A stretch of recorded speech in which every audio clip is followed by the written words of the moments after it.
Finally, all my years of watching Grey's Anatomy have paid off. And now in this alternative reality, it's time for Dr. Gigi Palooza to take on her first patient. Now they told me all I have to do first is go up to this room and boot up this laptop, and I'll receive my instructions and case study. Oh, I'm so excited. I'm going to find my Dr. McDreamy in no time, and then we get to hide in the supply closet. All right, adult time. Here we go. Case study number 1. Patient has symptoms of extreme lethargy followed by high body temperature and high blood pressure. Look over the following and then attempt to diagnose via webcam first. Damn, this new technology is great. Okay. Patient is prone to speaking with adult language and themes, so listener discretion is advised. Well, good thing I'm an adult. Dr. Adult. Patient may mention spoilers for any anime, so please be warned if there's a show you have yet to finish. That's weird. Okay. The views and opinions of said patient are of this individual and do not represent the entire species as a whole.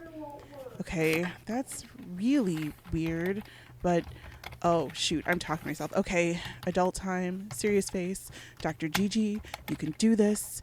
Let's diagnose that patient. Who's that Pokemon? Okay, webcam, start. What the hell? I swear I hit the actual button and not the not safe for work button. Crap. Oh my god. Oh my god, what did I do? Oh god, this panic button. Okay, hitting that. Oh god. Wow. I was not expecting to see that or hear it. Jesus. I think I need to go in the hallway for a second. My body temperature is high as that patient's. Oh my god. Sir, you startled me. I'm Dr. What are you doing? This isn't a fertility clinic. Oh my god.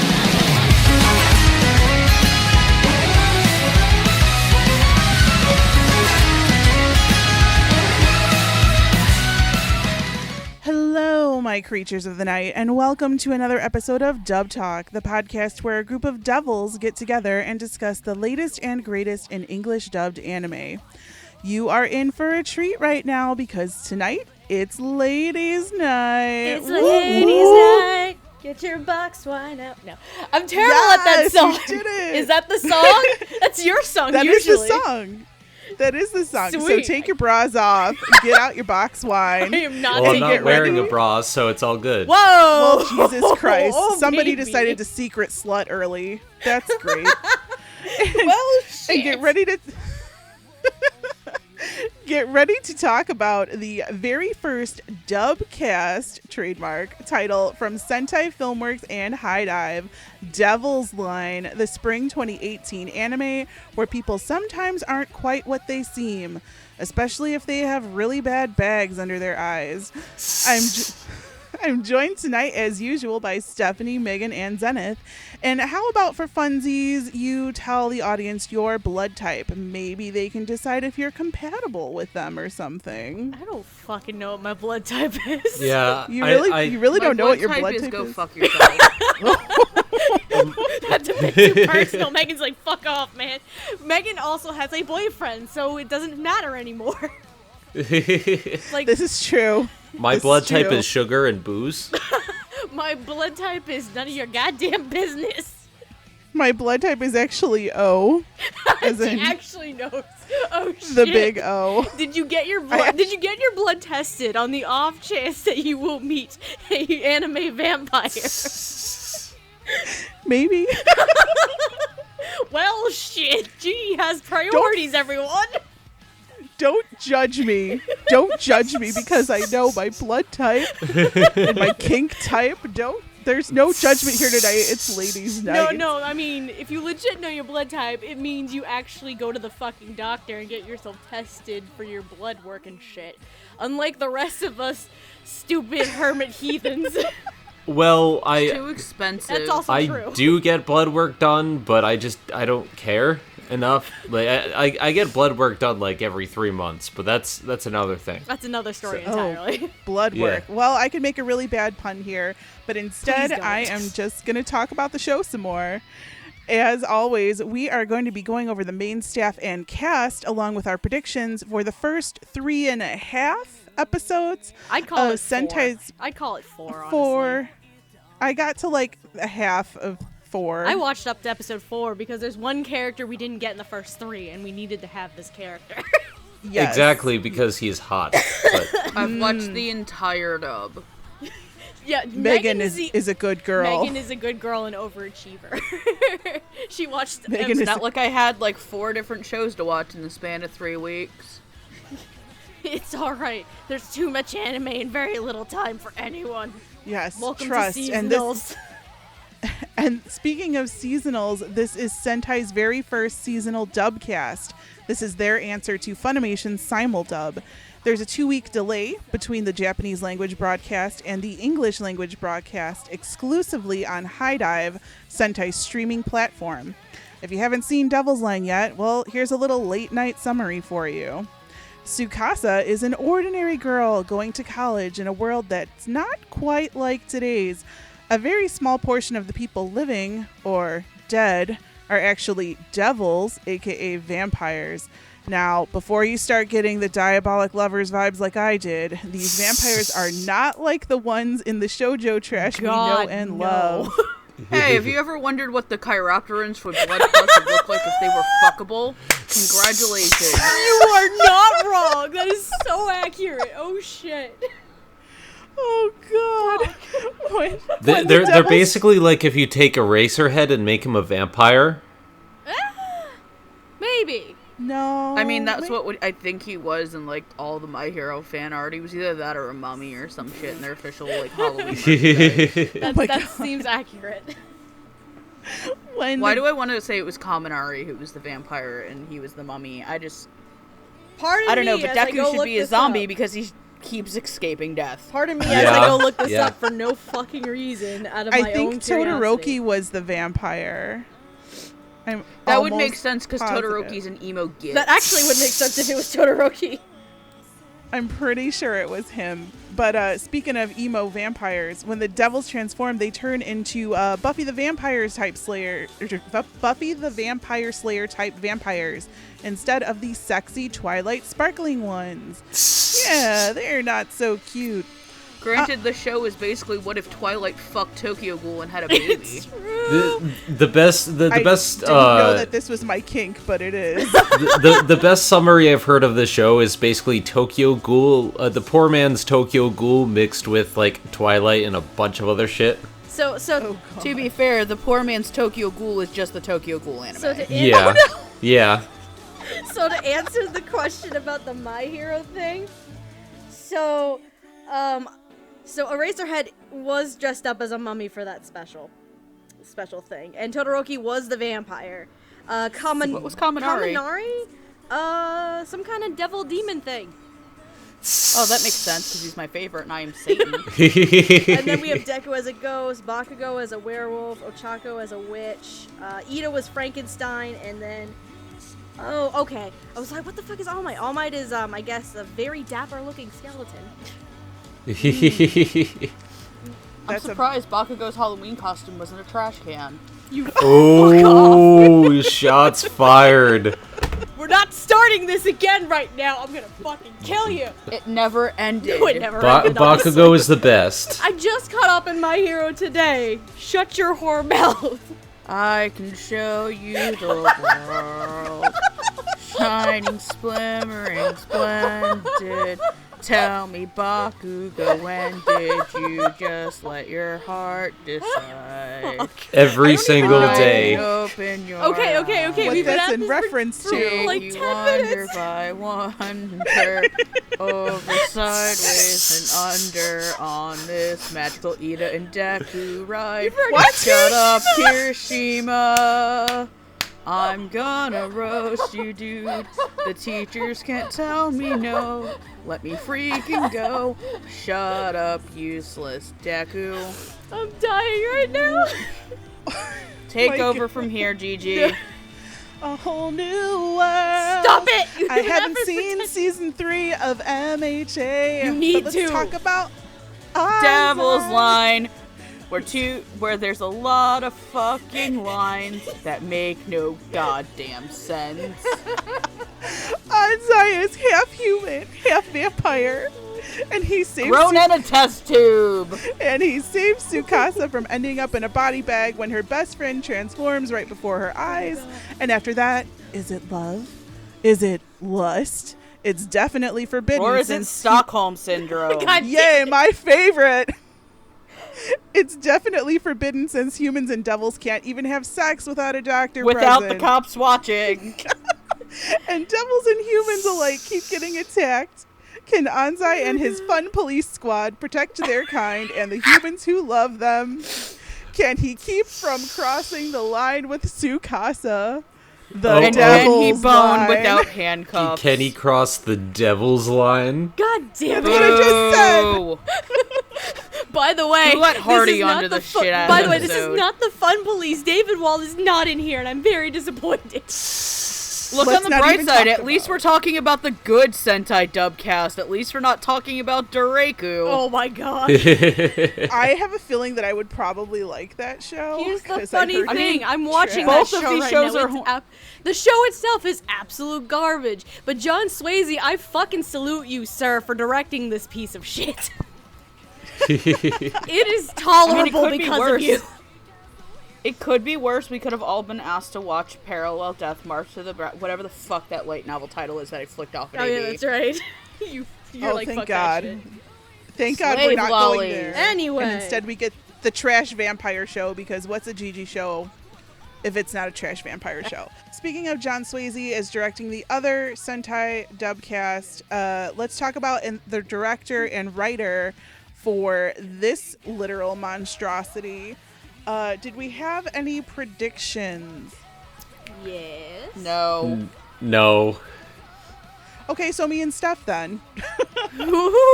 I never do predictions. I apologize, but I'm you bad. You give up at this point. You just give up. I don't know people's names.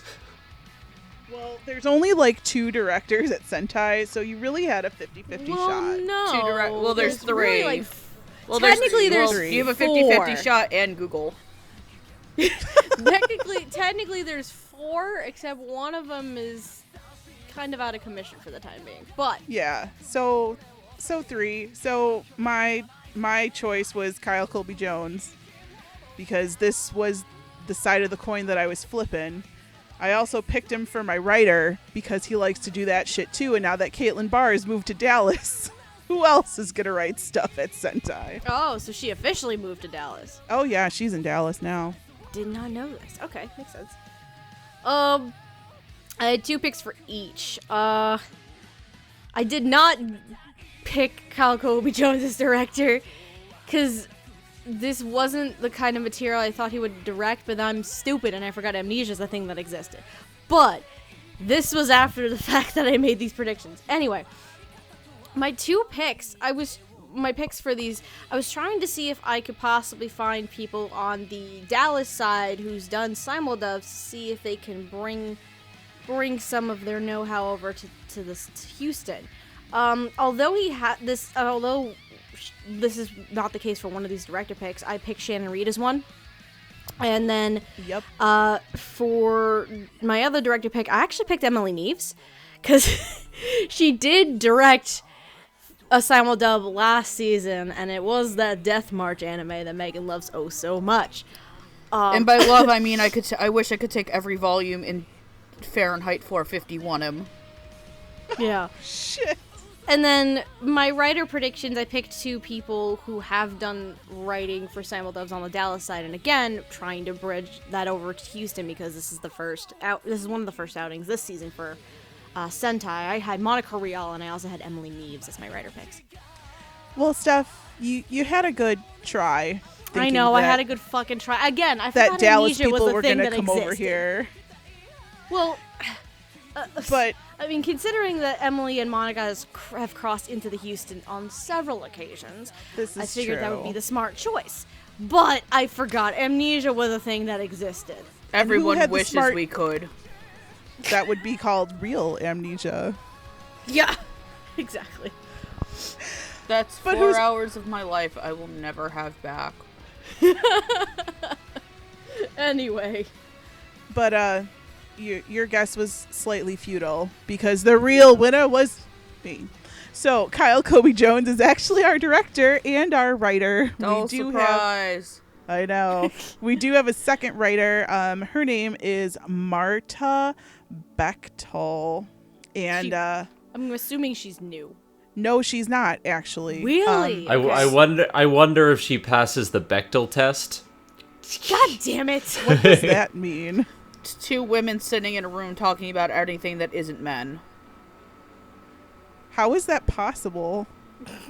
It's not with us for sure, because we have Gigi. Sorry, Gigi will fam. just fail every time.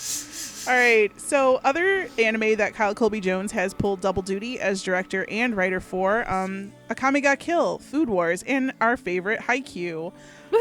Marta has also written on the Beyond the Boundary movies, which I haven't seen, Food Wars, which she again worked with Kyle Colby Jones, and Tanaka-kun is always listless. Oh, okay. So she has been around. Okay, so she has been around. That's just a name I don't hear often, if at all. Okay. Yeah, I never heard of it until I looked her up. So what do we think about the direction and the writing of their very first dubcast? For all intents and purposes, I think it's actually rather solid, to be completely honest. Because, I have to bring my notes closer. It, for all intents and purposes, because this is the first dubcast and they're in very different territory on the Sentai side, they may not have, especially Kyle Colby Jones, they may not have an extreme amount of knowledge as to the kind of process or the time constraints or scheduling that comes with this. Thankfully, actually, some of the cast in the show understands, especially the two leads in this, but it's very solid. But I'm gonna say directing-wise, it's very solid for the main cast. Because the secondary cast and the background characters, unfortunately, can be a little obnoxious at times. I don't know if anybody else feels the same way. Like, it's small little things that I pick up on while listening to these background characters, and it kind of just grates on my ears a tiny bit. I'm not sure if this is because there's some inexperienced people in the background, or if it was direction, or how the characters are written, or what the story is. It just, unfortunately, it was a little detail that I picked up on, and I found really obnoxious at times. The script, and this is probably the main reason why it's very solid too, it's pretty faithful to the original Japanese, which in the case of this show, you kind of need that. Especially because it's a dramatic series and because it's among one of the first dubcasts, it's kind of, I think it's a good choice to keep it as faithful to the original as humanly possible.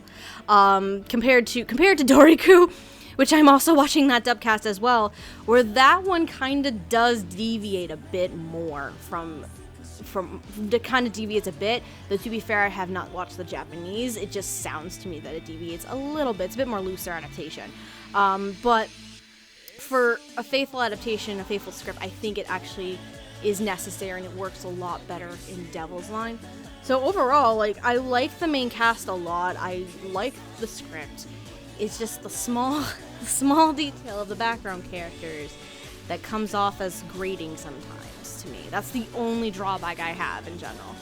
I guess I'll pick up from there. I haven't watched this at all in the Japanese.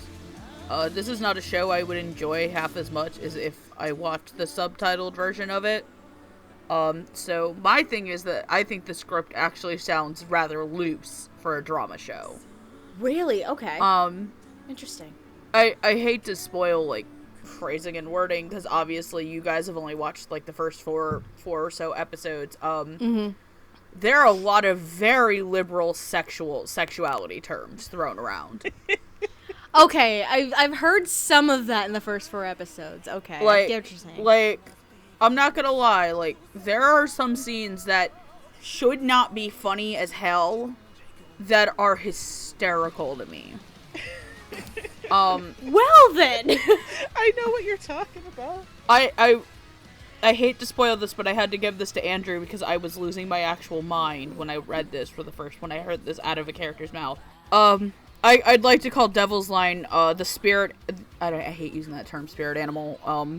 the Patronus for anybody who is actually horny on Maine. This is a line from Devil's Line. It might be a little bit out because I was writing it from memory, but about the same thing. You know, the bloodlust and sexual lust are physiological. So instead of just trying to avoid it, you should try a more natural outlet. Have you tried masturbation? Yep. As well as, hey, you're the guy who told me I could get over my bloodlust by jacking it. Yep. The term hanky-panky was at one point used. Yep. Wow. And Daddy-O. Daddy-O was mine. Daddy-O You're not was my used. real daddy. Oh. So, the one thing I can say, though, is at least Marta and Kyle Colby Jones are having fun with this. This is a show that, look, I enjoy it, but I'm also gonna say this show is really fucking dumb. The show itself is really fucking dumb. It's dumb. Like, the plot structure, kind of dumb. Some of the background characters are kind of one note. Like, if your names are not Tsukasa, Onzai, and Lee, you have the character development of a kiddie pool. But I'm enjoying myself, and the dub is very much helping.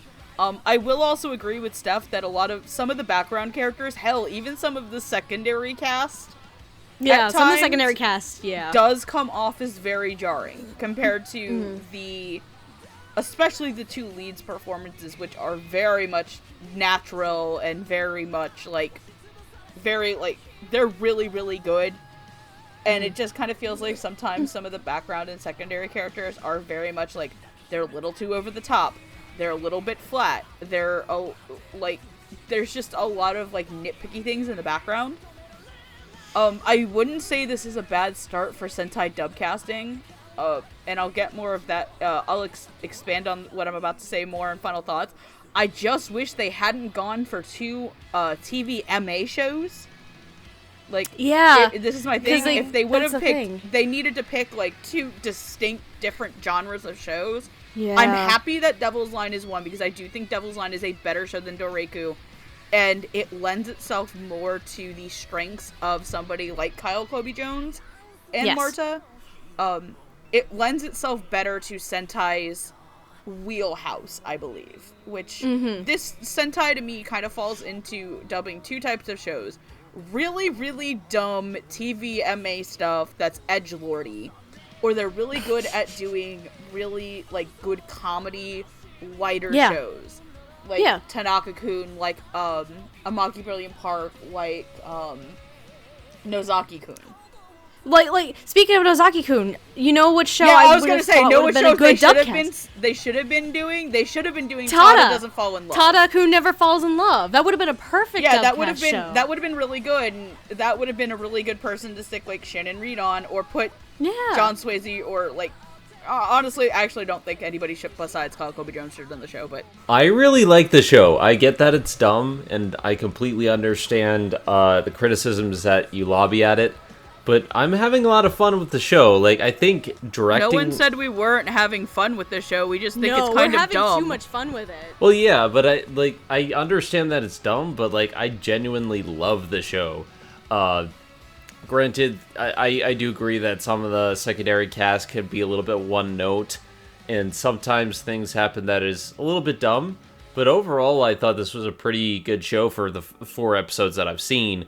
Directing wise, I think the dub is great. I mean, I think the main cast really get the brunt of the talent, and we'll get to that, but I didn't have a problem with the writing. I thought it sounded natural. Then again, it's a vampire show. I'm not really going to care as much about the dialogue when there's a bunch of naked vampires on screen, so... I mean, you're not wrong. Kind of comes with the territory. It's if you backtrack to a lot of vampire anime shows, it's a similar fucking track record here. Yeah, so I don't blame you. I mean, I would agree that I think Tokyo Ghoul is a better show overall and has better characters. Well, no shit. No shit. But if you're looking for a fun time, yeah. Aside from maybe the first 10 minutes of the first episode, that was just kind of okay, what's going on? But yeah, overall, I really enjoyed the show from what I've seen, and I think a lot of it is a testament to the writing and the dub. if it was just kind of strictly like adhering to the Japanese note for note and not having as much fun with it, I think I would have a bit more of a problem. So this show really does adhere to the Japanese script. I know because I accidentally watched the Japanese version like 3 times. At least to the first episode because Good job. my high dive app wasn't working right. It is... Thanks, Apple. Yeah, right. Thanks, Apple. It is pretty much, at least the first episode, word for word subtitle translations. Yes. I can attest to this too. And I don't know if this is because this is their first dubcast or not. But in the first 3 episodes, I really missed the little creative touches that could have gone into the writing there. Not saying that there's not some funny stuff that comes up later that may or may not, is supposed to be funny, because there is. And I think once Lee comes in, I think I think everything sort of improves from there. But I'm not a huge fan of the writing in the first 3 episodes, but I will blame it on them getting their feet wet. Also, kudos to choosing both new and seasoned actors. But maybe for the next one, more time could be put into this casting, possibly to have a bigger actor pool. Or maybe the new ones could have been trained a little more, or they could have made better choices for... Well, remember, too, that, like, when they're putting together a dubcast or a simuldub, they are under different time constraints, and when you're an actor in one of these shows, like, you're basically not allowed a wife for the next 3 months. Pretty much. Right. So maybe that pool was limited now because it's like there's 2 companies on opposite sides of the state that in some of these characters' cases, like, I know we're already spoiling another show I'm hosting in regards to characters. Some of these actors are large characters in 2 different shows that are one of them being far more prominent than Devil's Line will ever fucking be. Yes. Yeah. Yes. Yeah. Yep, you're right. And, I feel like with everyone else that the secondary characters and the background characters took the fall mostly for this. So I don't know if something can be done to maybe spruce something up when it goes to video or not, but... Well, maybe at the same time, though, all things considered, when you look at, if you look at the Funimation, like, simuldub program, and I think this could also happen with the dubcast program as it keeps going and as it keeps expanding, because one of the things that kind of came out of the simuldub program... Oh my god, my hoe is fucking back in KH3. Thank you, Jesus. Anyway... I'm sorry, I love Larxene from Kingdom Hearts. She's my fucking hoe. Oh my god. Larxene is like waifu right there. Hashtag Larxene is a hoe. Kingdom Hearts speak, going over my head. Anyway, no, like, I feel like with more time, because one of the big benefits that Funimation had with the simuldub program is their talent pool expanded. There was a lot of new voice talent coming in on the Dallas side. I feel like with time and with expanding the dubcast program, Sentai will see a similar effect in Houston. But they obviously just got to start somewhere, you know what I mean? Right, and I feel like it'll happen. I just hope that they will continue to do this program after these 2 shows are over with, because like you guys also said, I do think they would have benefited more by having one show not be TVMA. Right. I think that would have been a good benefit for their program. But, all right, so on the fence, sort of okay. I don't know. That's how we're going to play Devil's Line today. Next up, we're going to talk about 3 characters who had their moments in individual episodes. One of them may have gotten further, and I believe she does, but I'm not quite sure because I haven't watched that far. So we are going to talk about Shouta Aoi, who is Tsukasa's not-so-boyfriend in episode 1. We're going to talk about... Oh, God. We're really talking about him. Yes, because in Japanese, he's played by Sho from Udapri.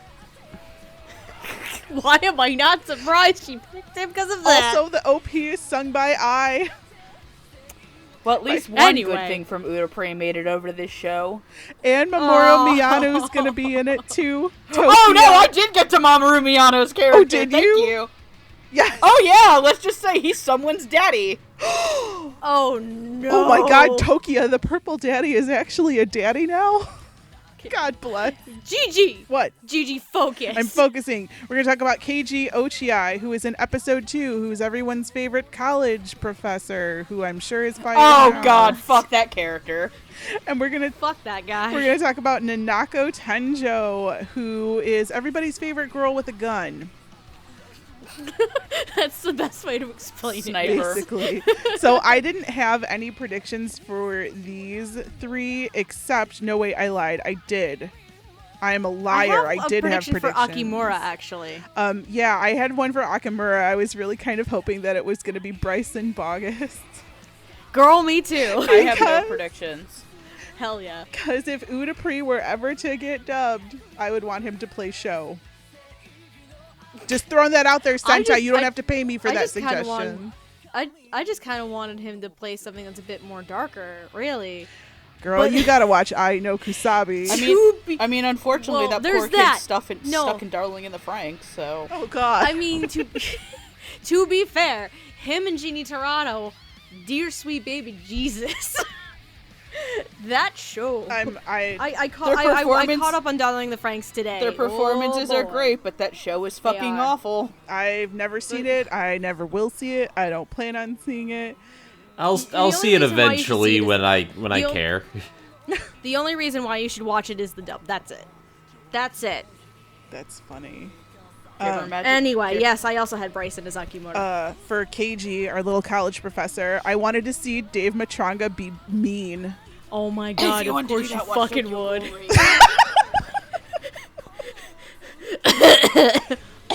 Todoroki sex noises. Okay. Whoa, no. I mean, I can go grab my copy of Dramatical Murder. It's like 5 feet away. No, we don't need that right now. Fucking hell.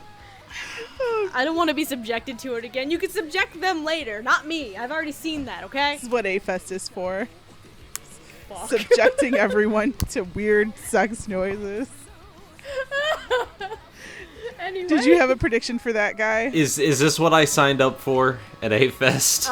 I mean, a Akimura- group of us are going to be watching hentai in one of the rooms, so yes. Yay! What? So, Oh yeah, did you miss that conversation? Where I was Andrew's not like, invited. What the fuck? I didn't. No, I didn't okay, hear no. about this What happened was conversation we were either. talking one night because a certain voice actor is in one of the hentai dubs that Hardy has. So we all agreed that we were going to get together in a room and watch it so that everybody could hear it.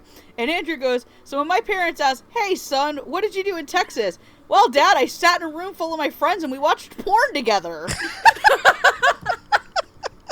That's what friends are for. That's the best of friends right there. I mean, I lent my High Dive Wow. account to Cerulean last night so she could watch a man do something in a stairwell. Ooh. Whoa! Okay. Oh, God bless. Wow. This is what good friendships are God for. bless. That is friends. To answer your question, Gigi, no, I don't have a prediction. I only predicted Akimura. That was it. Okay. You didn't predict the girl with the gun? No, I only made predictions off of episode 1 and 2, I think. That was it. My dumb prediction for her was Juliet Simmons because I really wanted her to play her, and then she didn't, and then I was sad. All right, so we won't talk about how sad I am. Instead, we'll talk about the actual people who are playing these characters. So, Shouta Akimura is played by Scott Searles, who's brand new. Keiji Ochiai is played by Nathan Wilson, who's also brand new. And Nanako Tenjo is played by Kira Vincent Davis, who is definitely not brand new. She played Baby Yuma in Diabolic Lovers More Blood. She played Reno Rando in Best Student Council, who's actually the only role I really know her as. Nobody's seen that but me. And she's also played Lucy in Elfin Lead, who I've never seen Elfin Lead. Oh god, I forgot she did that. So, Shit. yeah. They dubbed that? Holy shit. I've never seen that, and I probably don't plan on seeing it. I have. Oh my god, what the fuck?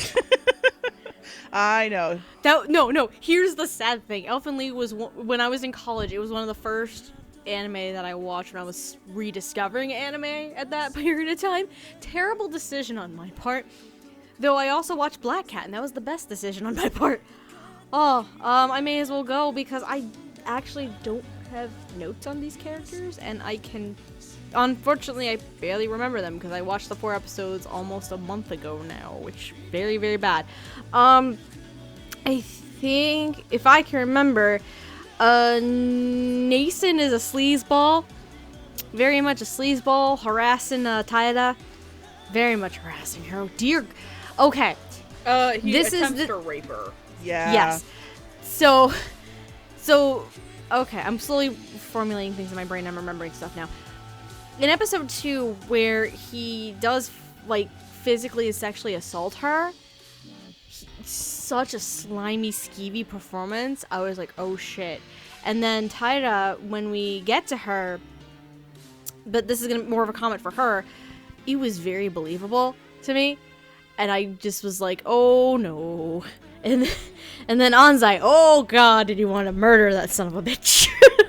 But Nathan was very, very slimy and sleazy, and I could fully believe that he really was going to attack her and physically assault her. Kira Vincent Davis, I don't remember that much about, unfortunately. Though her story in itself is actually kind of interesting, because I think, if I'm wrong, there's a group of people who are killing devils. Yes. Yeah, that's apparently going to be, I guess, from my understanding, the major storyline or some shit. And she is hunting down these devils because because her mom was raped and killed, by a devil. So there's that. But I don't remember much about Kira Vincent Davis' performance, probably because there wasn't much there as of now. And then Scott as Akimura. I'm not sure. His is, I don't want to call it an oddball performance, but that's the first word that's coming to mind. I think because he hasn't done a single damn thing, Gigi, right? Or Nope. were you just saying? No, he literally hasn't has done nothing. Okay, so he's very, very new. Okay. I think that's what it sounded like. He was new to me. Like, I don't want to be insulting or mean about it, but I could tell that he's never done this kind of performance before. I feel like in time, I do want to see him in more things. I want to hear him in more things, and that's obviously going to take time. But I don't know if this role was the best way to start for him. I'm not sure. I mean, it was fine. It was fine. But he was also, unfortunately, one of the secondary characters that was kind of grating at points to me. And I just want to see... I see the potential. I see that he can do things. I just want to see, with time, what he can do. Basically. Him and Nathan both, honestly. But Scott here, yeah. I want to see that within time him do more things, and I think he can do a lot of things. I see the potential. This is just not the role to kind of set that high bar, you know what I mean? I feel you. I'm done. I feel you. I'm done. Megumi. Yeah, I'll pick up from here. So let me go through all of these. So sorry, I have to scroll back up to where we were. So Ochai, Nathan Wilson did a really good job. I will say, when he wasn't being a sleazeball, I would put him in the same category as some of the background characters that have, or secondary cast that I have some issues with. Okay, yeah, I can do that too. I can say that too, actually. So when he's not, attempting to rape Tsukasa, it's not Tsukasa, it's Tsukasa. Pronunciations, ladies and gentlemen. Yeah, Tsukasa. That's where I felt the performance went well, and I think that if you're gonna get some more shows with scummy villains and stuff, let him start working through that before you move him on, if he's a newer actor. Kira Vincent Davis as Nanako. I've watched more of the shows, so I've interacted with Nanako a lot more. She plays Nanako's bitchiness very well, but she also gets a really good sense of Nanako's morality, because Nanako is not like the rest of the people who start causing shit in the show. She actually has a moral code, and that really does come out in Kira's performances, so I'm not disappointed there. I will say sometimes that I think it's just because of the character just not being utilized very well in the structure, and when Devil's Line doesn't know if it wants to be horny on main or make a side account, she kind of gets stuck, the character kind of gets stuck in that weird gap between where I don't think they've really figured out what to actually do with her in these 12 episodes, like, so I think that sometimes comes through in the writing, and that is something I do want to bring up. I think Caitlin Glass was on Twitter talking to Chris Niosi yesterday about how sometimes people who criticize dubs confuse a bad dub being bad because of the acting and a bad dub being bad because the show isn't very good. Yeah, that's the thing. My thing is this, like, I just don't know what the show actually wants to do with her character other than what they've set her up for, and I don't think they're going to get enough time to finish that character's art, which kind of sucks because I actually really want to see where they take her and her character arc. Mm-hmm. And then, oh, dear sweet baby Jesus, Akimura. Clearly, I think you have the same opinion as me, I think. It was not good. No, Ooh. it wasn't good. It was not very good. And I hate to be, like, I don't want to come off as rude. Maybe don't give this actor, at this point in time, a character like this where he does show, even if he's an episodic thing, because he stood out really badly in that episode to me. Like, it was very, I hate to be mean, it was kind of Tommy Wiseau to me. It's like, oh, hi, Tsukasa, how's your sex life?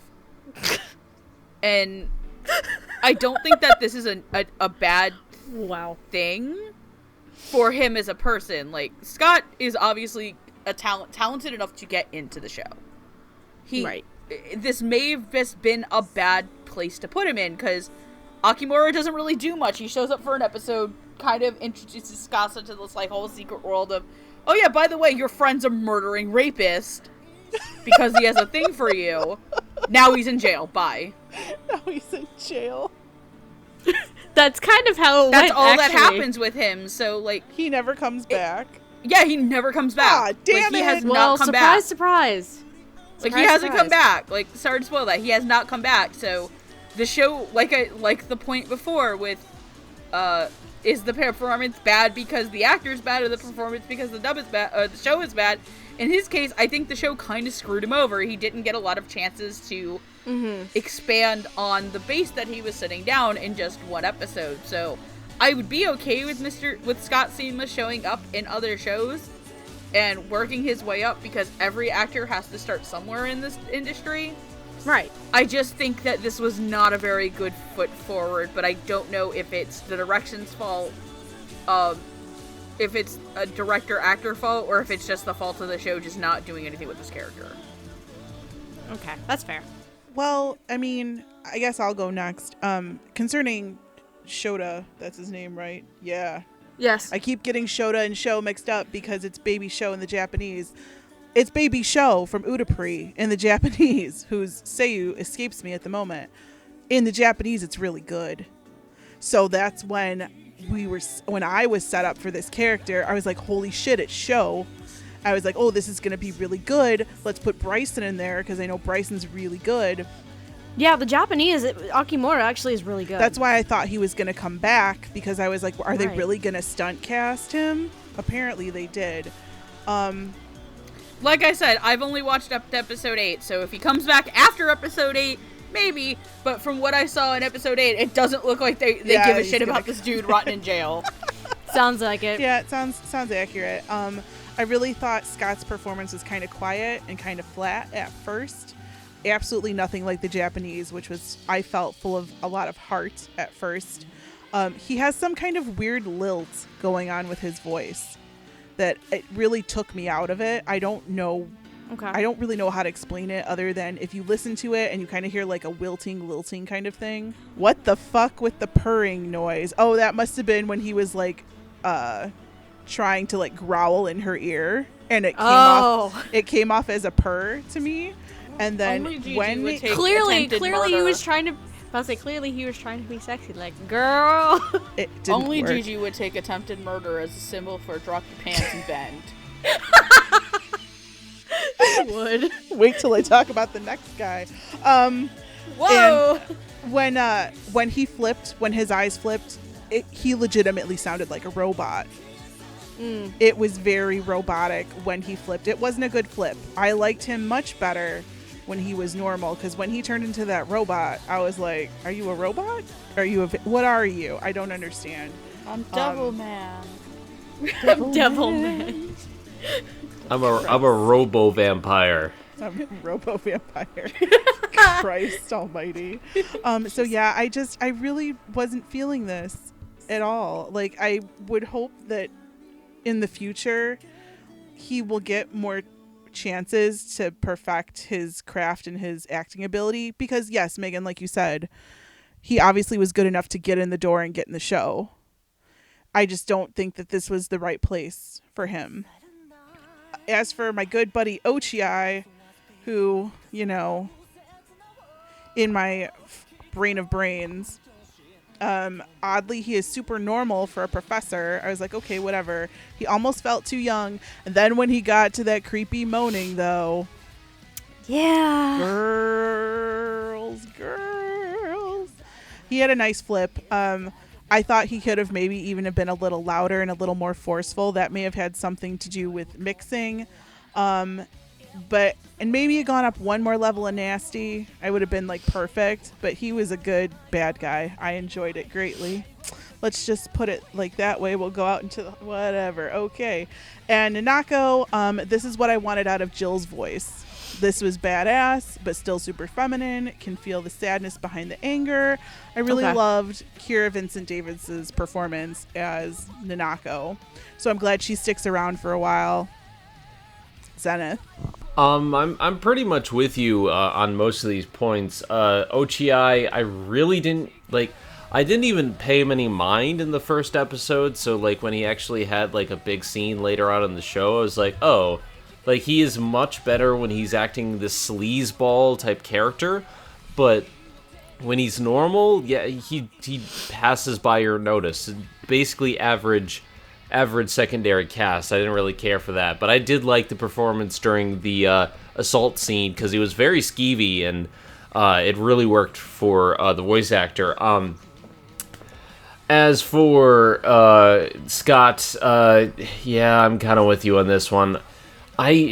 This is like the first 10 minutes or so, like the portion of the episode that he was in was where I started to think the show is going to be bad, because like his performance really didn't sell it all that well, and he's supposed to be all emotional, and so he's supposed to be really invested and have like the secret crush, and it's obvious, but like there's just not enough emotion in his voice, and the flip was bad. So like it just I don't think it was a bad performance, I just don't think it was enough.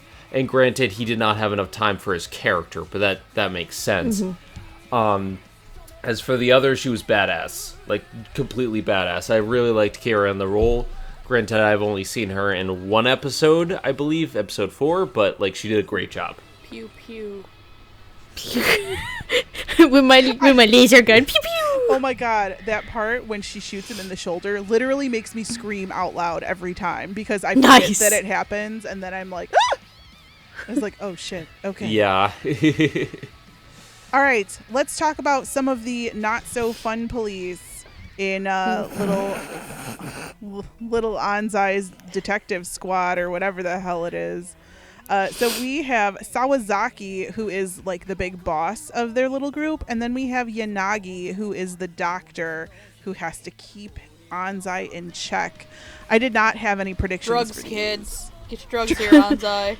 Drugs here. I had predictions for both of them, actually. All right, go for it. Okay, so with who would I have here? So with Sawazaki, I was trying to think of people who were authoritative, but also not that gruff. So the two that I picked for this, Jay Hickman and Leraldo Anzaldúa. Especially Leraldo Anzaldúa, because he has played a detective before, if we're talking Hamatora.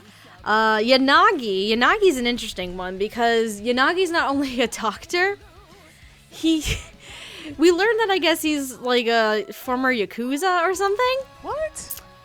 Something like that. Like he's a mob boss's son or some shit. I must like, have missed that. We find this out like his first appearance actually. So one of the people I decided to throw into there, because I figured Yanagi would have more of a gruffer voice, and also because it's another fucking doctor. I picked David Wald as one of my choices. Reference. Hey, and there's vampires in this fucking show. Exactly. But my other choice, I decided to pick Orlanders Jones because I wanted to see him in more things, and I wanted him to take on a different kind of role compared to what he had with Asahi from Haikyuu. That's who I had for these two characters. Well, we didn't get that. Sorry to burst your bubble. It's alright. I'm okay. All right, for Yanagi, he is played by John Ramirez, who again is brand new. For Sawazaki, we have Justin Doran, who played Daichi in Haikyuu, Fukase, and haven't you heard I'm Sakamoto, and a shit ton of people in some anime called Guin Saga that I've never heard Saga, of. the greatest dub ever made. What is that? Oh, Didn't they gag dub it? Go on YouTube and just put in Gwen Saga, the greatest dub ever made. All right, I will do that after we record this episode. Oh, Lord. So, I guess I'll start with these guys because I didn't have a lot to say about them. I really was like, okay, whatever. So Sawazaki, the boss, he's more of a regular dude than a boss, more normal sounding than I thought it was going to be. However, I liked it. Like, it didn't really sound like I didn't get the authority with his voice that he was the boss of all of them. I was just like, okay, it's just like a cop or something, but like not like a cop that I would actually be scared of. Not in the fun police category here. Yanagi, oh, I feel bad about this one. Uh-oh. Very, very, very, very, very flat. Very informative, but he doesn't have to be that flat. All I got from him was flat, and I feel really bad about it. I also at one point thought that he was sort of doing an off J. Michael Tatum impression, because this looks like a character that Tatum would play. Oh god, it would be a Tatum It would. But I really could not get into Dr. Yanagi.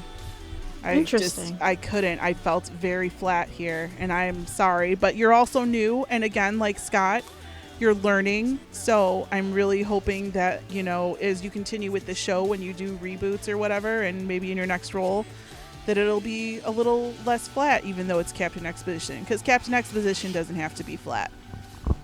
I kind of want to jump in on here at this point then. Yeah. So for my first time hearing him, I thought John was also okay. And I am in agreement. He kind of just needs to grow into his own a bit more as an actor, especially in voice acting in this kind of role.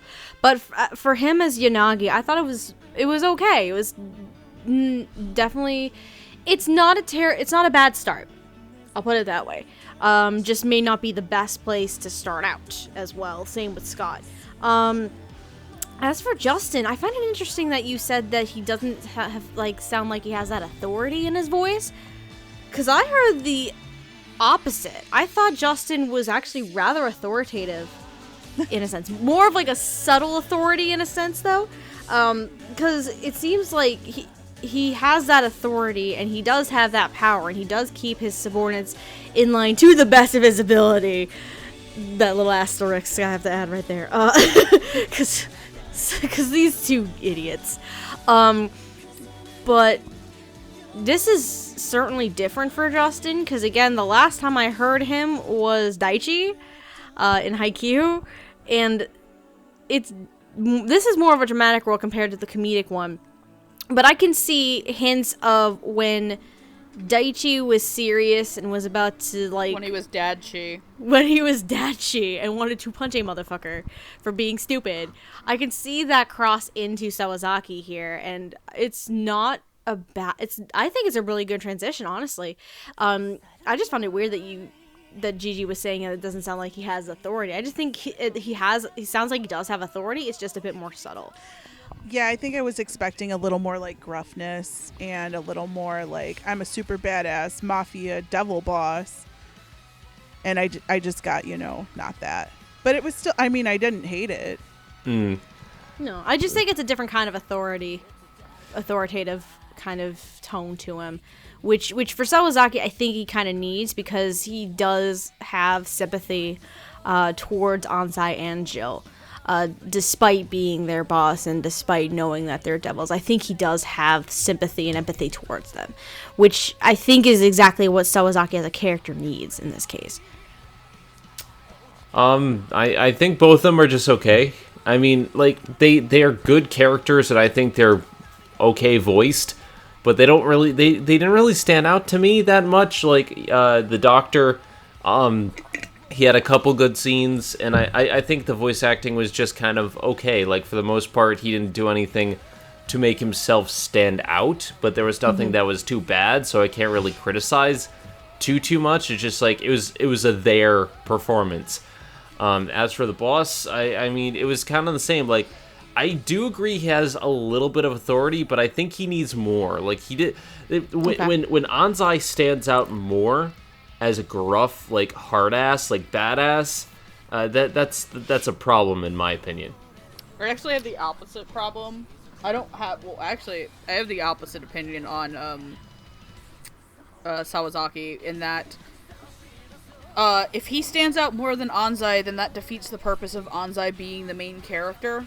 True. Yeah. True. Onzai is a main character. Onzai's voice should be one of the more prominent things in the show.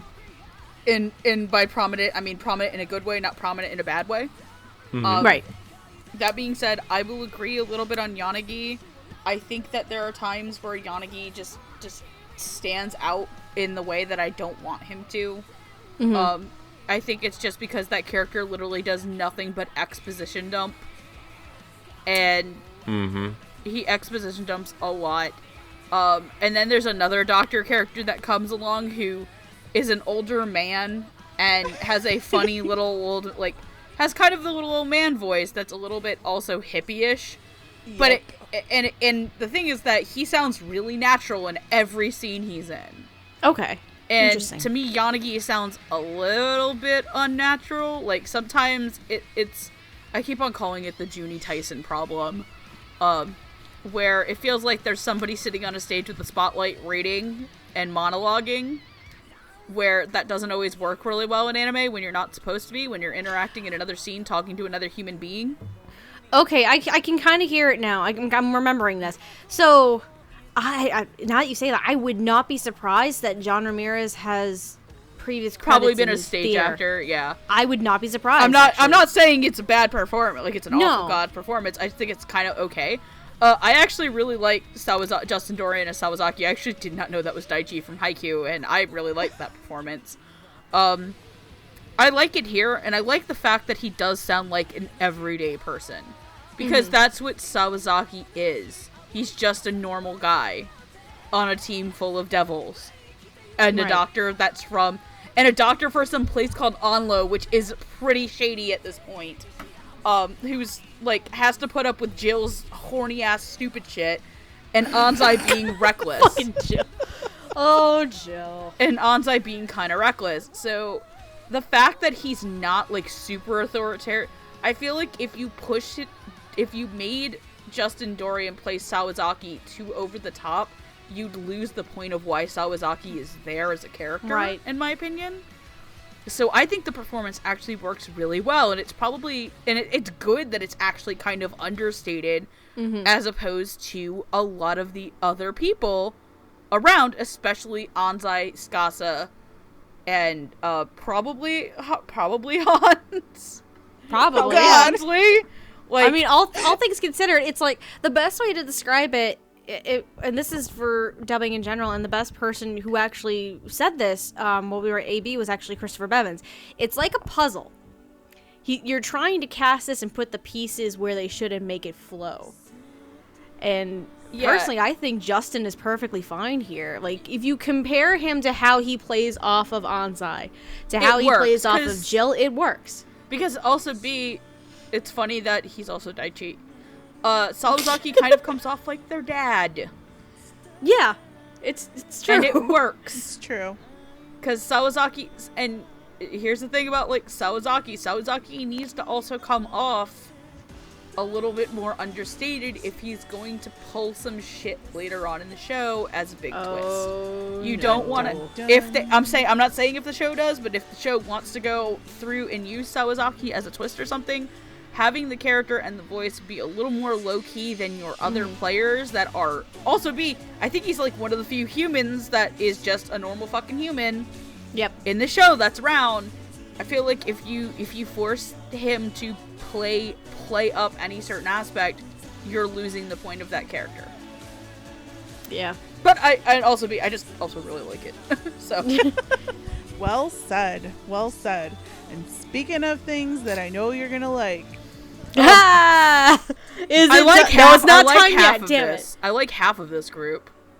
Yeah, like I like both of them. What are you fucking talking about? I don't like Jill. I don't like Jill. Oh boy. We got Jill. Jill is she's Horny. Yeah, she's basically me, I guess. Jill is horny on main. But I'm not horny on main. No, but Jill is. I know. I like Jill. Jill is part of the non-fun police detective squad. And we also have Hans Lee, who is like this crazy white-haired hippie. Yep. Who is wonderful. Hans Lee is wonderful. Even if I've only heard him speak for about 90 seconds, he's a wonderful, wonderful character. I had predictions for Hans Lee. That was it. I had predictions for Jill and Hans. Well, it's at this point in the show where I might as well just admit that I really just wanted Blake Shepard to be in this anime. Why am I not surprised? So when I found out that Blake Shepard wasn't the character that I really wanted Blake Shepard to be, I was like, well, we'll put him here, but it's probably going to be Scott Gibbs. Here's the thing. I think when they initially announced the cast, Hans was not part of the original announcement. Right. So obviously we only got to find out later once Hans comes in. So. Right. So Blake Shepard, but probably Scott Gibbs. That was my guess. Okay. So I actually want to start with Jill. With Jill, she's a woman. She's not a child. So I was hoping to hear someone with a more mature voice, who is also capable of carrying that sexuality with her and putting that forward.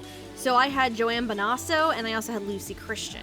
As for Hans Lee, the two people I picked for this, I wanted to hear something very, very different for these two individuals. So my second choice is actually Bryson Bogus. And first choice, I also had Scott Gibbs for Hans. You know, I'm so glad we're so in tune with this Gibbs brother. They're not brothers. They're not brothers? They're not. I've asked. We'll get to that in a minute. I've asked. But one of them is really cute in person. Oh my God, Scott Gibbs is so hot. Sorry. You do not know the amount of restraint I had to have at Anime Was that Boston. the one we met at AB? Yeah. That's the one we met at AB. And he was talking about David Wald the whole time, and I was like, oh my God. Fun fact, and Scott Gibbs has admitted this himself. David Wald's the person who got him into Sentai and into voice acting. Fun fact. Anyway, so if you can't tell, Gigi, who is playing Hans? Scott Gibbs. And our friend Jill is played by Carly Mosier.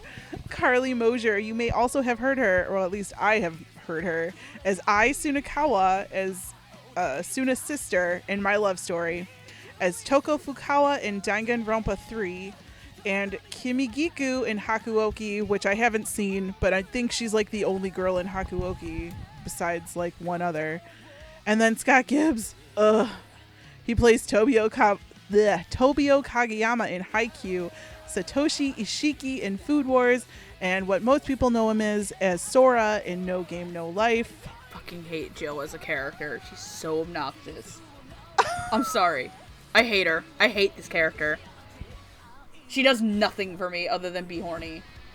I feel like I don't know if I should take this as a personal attack or not. No, you're fine. You actually have depth. Oh my god. I just don't like this character, and I think it's because I don't like this character, I don't necessarily like the performance. It's a good performance. There are just times where Jill is just being super obnoxious. So the performance calls for Carly to be super obnoxious with Jill. Like, when she's giving Onzai shit about not having a sex life, and it's just like, can you not? It is illegal for the poor boy to fuck his own girlfriend. Like, without Technically, no, someone it's not watching. illegal. Technically, it's not illegal. It's not illegal anymore. yet. They're trying to make it illegal in the show. There has to be a doctor present during Yeah, the which is sex. technically it's freaky. not illegal. That's weird. That's That's weird. creepy. I don't want to watch it. I'm just saying it's I don't not want- illegal. No. Yeah, it's illegal unless someone's watching, and that's fucking weird. Yeah. Yes, that's the weird part. That's just, oh god, that's so fucking, god, it's so fucking creepy. Like, I do feel for, like, when, I do think some of the best parts for Carly as Jill is when Jill is getting upset about how devils are treated. Yeah. Like, that stuff really works. When Jill is being an obnoxious brat child, even though she's a grown-ass motherfucking woman, it's where I don't like the performance. And again, I think Carly is a really good actress for this, though. Like, Carly Mosier's range is fantastic. Why do I want to say she was fucking Princess Von Bad Touch? Ah, she is Princess Von Bad Touch from Taboo Tattoo. Oh. She's Princess Ariabata. We just call her Princess Von Bad Touch because she's an angry, evil fucking lesbian in that show. Wonderful. So I do wish that she gets to. I hope they just make Jill less obnoxious and give her some backstory. But for me, oh god, I fucking love Hansley. Oh god, Hansley is so good. I love him. Scott Gibbs is perfect. He gets to play this, like, white-haired hippie kid. This hippie man. But without doing, like, the, hey, man, you want to go smoke a bowl in my minivan? Do you want to go drink some blood in my wizard van? Oh. You want to learn how to control your bloodlust by jacking off in my van? Whoa! By the way, you remember the person who I said talking about masturbating? Wow. It was Hans! Okay.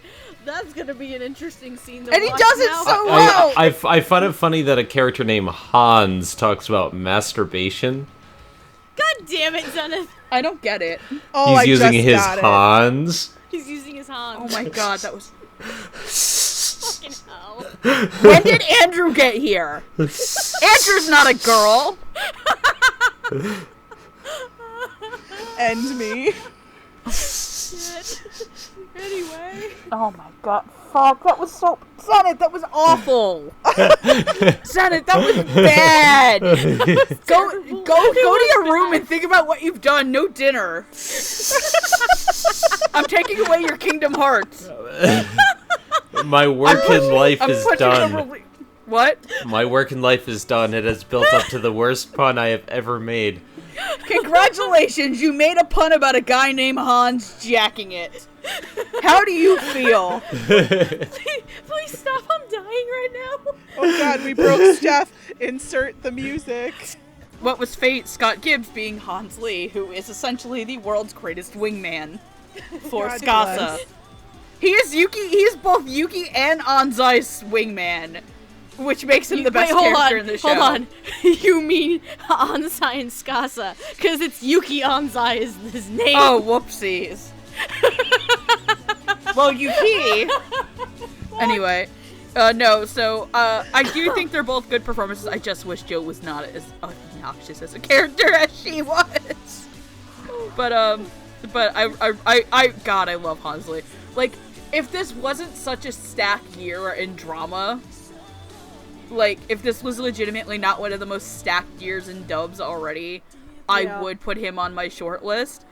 I loved both of the words. I loved both of these performances. I think both of these actors bring some real life to a cast. Like, Some of the secondary casts like really didn't have the necessary life to bring forth to the show. Hans has all but of the... Scott Gibbs has all of that life in one character. Yes. Oh yes, like yes. he is the fuckable best friend that I like. Whoa, okay, that's actually. I mean, she's not wrong. You're not wrong. I mean, she's not wrong. Hans is like by far the most fuckable character in the show. And it's like when he shows up, I'm like my eyes lit wide open because like I love the two main cast, but nobody else really did it for me in terms of like likable. And then all of a sudden Hans comes in. I'm like, okay, just take me away right now. It's just take me now. Zen's like, take me now. Zen Hans, just like throws go. her shirt off, drops her pants. Take me now. Yes, that is me. We found Zen's aesthetic right now, ladies and gentlemen. But yeah, Scott Gibbs, perfect performance, and I really liked Carly Mosier as Jill, which is saying something because I didn't like her as Toko, but I really love her as Jill. I think it's probably the genocider show personality that I really liked her more for, and I think this is perfect for her. Say what you will about the character. I had fun with her character. But yeah, I like the performance. Gigi, do you want me to go next or do you want to go next? No, I got this. So I feel for Jill. I understand her pain and her horny on main lifestyle. I thought the first time I saw her, I was like, ooh, this girl's going to be cool and sexy. And I'm super excited to like hear what she sounds like in English. And then I was like, like the comedy parts, like, well, Megan said she was obnoxious. I thought those were funny, but maybe that's because I relate so much to this character that I thought she was funny because I think I'm funny. Ha ha ha ha. So I thought the comedy parts were good, but I felt that some of it lost the mystery for me, especially when she was trying to be like cool and sexy. Like that part, I didn't pick that up in the English performance as much. And I don't think that the performance quite got to the level of fear that it needed for some parts. Like, in some parts, Jill is supposed to be really scary and really menacing, and I didn't get that at all. So I liked the obnoxious parts, the funny parts, the parts that were supposed to be funny. I don't feel that it got to the level I was looking for the rest of it. Okay. As for Lee, oh God bless. He's funny without even trying. The voice, Scott Gibbs' voice in this has this kind of lightness to it that I feel the show really needs to break up the fact that it's completely dark. I thought it was completely different from Kageyama, which is what I'm used to hearing him as, so good job. And it's nice to hear him not be in a role that's so serious, because I've never really watched No Game No Life, so I basically know him for some serious acting, and this feels like a lot more lighthearted to me, and I really liked it. And you're still cute. All right, I guess that leaves me. I'm gonna start with Carly. So the best way I'm gonna describe Jill, and I think this is how Carly portrays it, is she's a two-sided character. There's a duality to her. So she has this carefree, snarky, playful attitude, but like Megan was saying before, Jill has her moments of intensity and darkness to her. And I think Carly plays both those sides very well. I'm guessing she's having so much fun with this. Because Jill is playful, she's snarky, she has a bit of sultriness to her.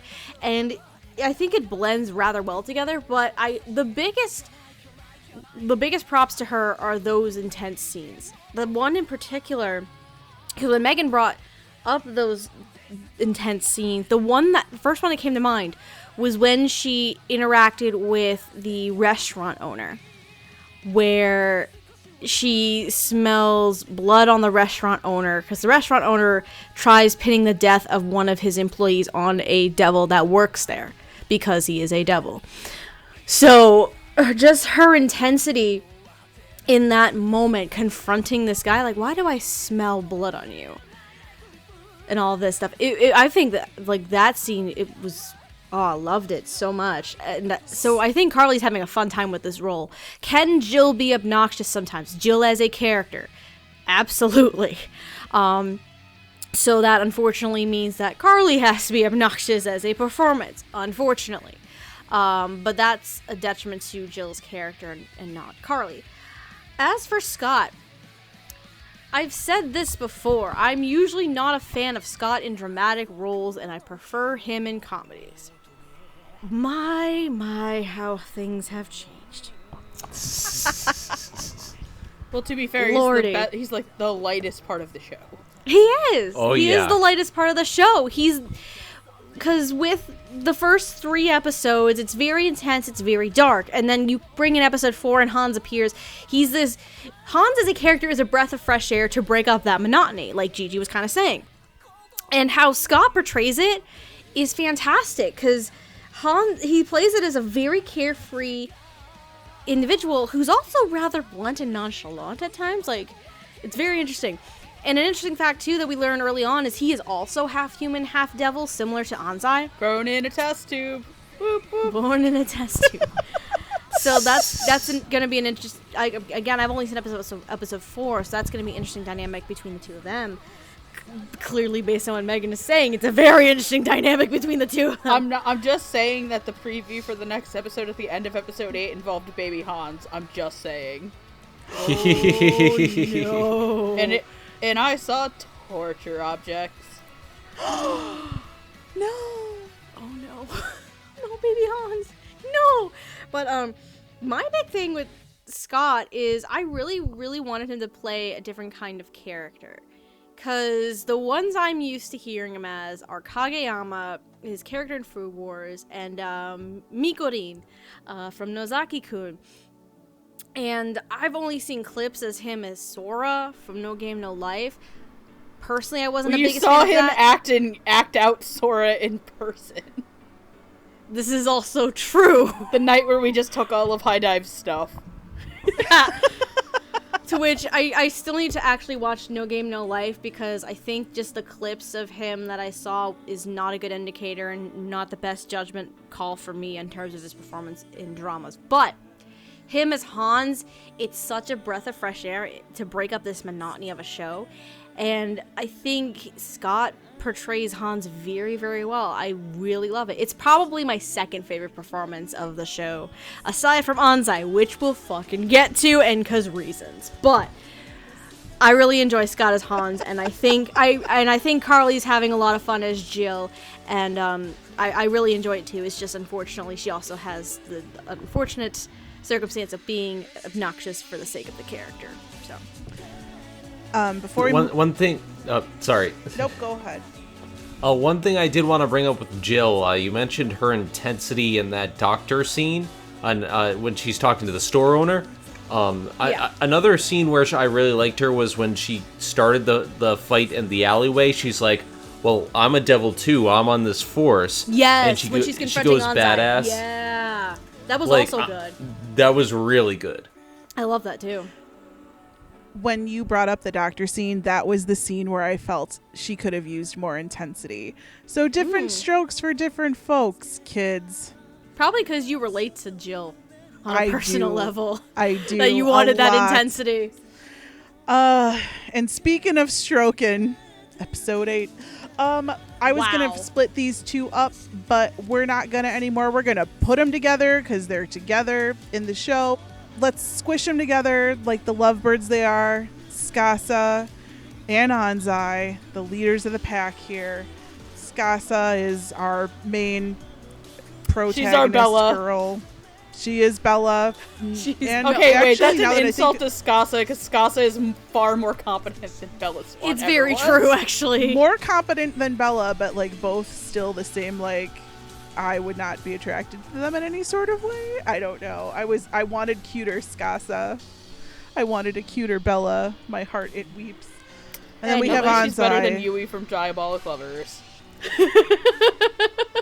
She's a more competent character personality-wise, than Yui. yes. Aesthetically, no. I would much rather Yui. I think Yui's cute. It's better than Code Realize. Excuse me. No. Get out. Excuse me? Cardia was You didn't cute watch as to the fuck. end. You but didn't being watch cute. to the end. Yeah. I haven't Cardi is finished cute, it. Super but she's also cute. kind of dead inside. Yeah. I think that's the because- point Zen's getting across. You need to watch to the end.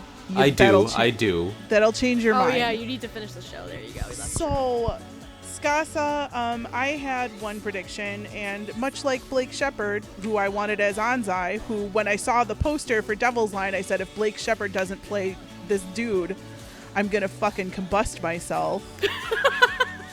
If Blake Shepard's not the slutty vampire, I don't know what I'm gonna do with my life. Anzo's like not even a slut at all. He's a prude.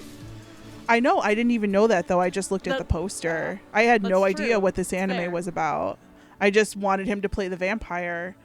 And Tsukasa, again, I picked Juliet Simmons because I just really wanted her to do something.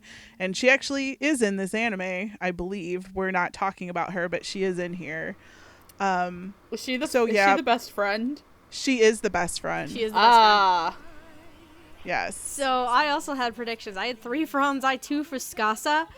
I like how today Gigi and I are on the same wavelength. So Tsukasa, I had my 2 predictions. I went with someone who could pull off a young adult and this naivete as an innocence as well. So I had Emily Neves as one, and I also had Juliet Simmons as the other one. Yay. As for Onzai, 2 of my 3 were rather obvious picks. One of them is probably very different, because I'm going to say this again. I wanted to see Scott Gibbs do something very different, so he was actually my first choice as Onzai. However, I also had 2 others that I know could fit this role very well, and they were both Adam Gibbs and Blake Shepard. I also had Blake Shepard in here as well.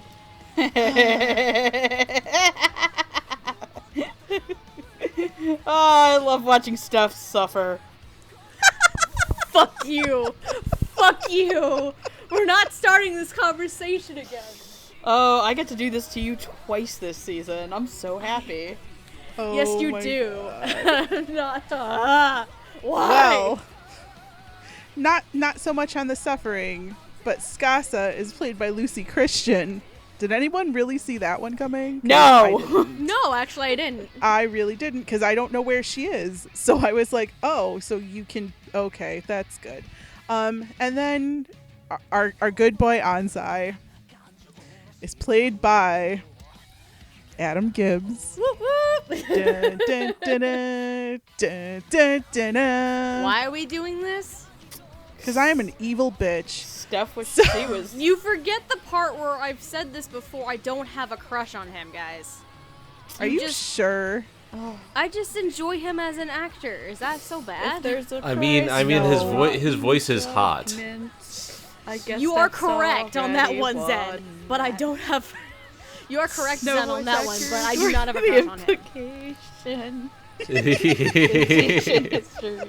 I'm just saying, Onzai has a Making- voice that you want to fuck. Oh my. Bam! There we go. And Wow, now Zen has dug her hole. there's just gonna be a fun thing going on in the background of that entire conversation. I heard it. I heard you. I got you, boo.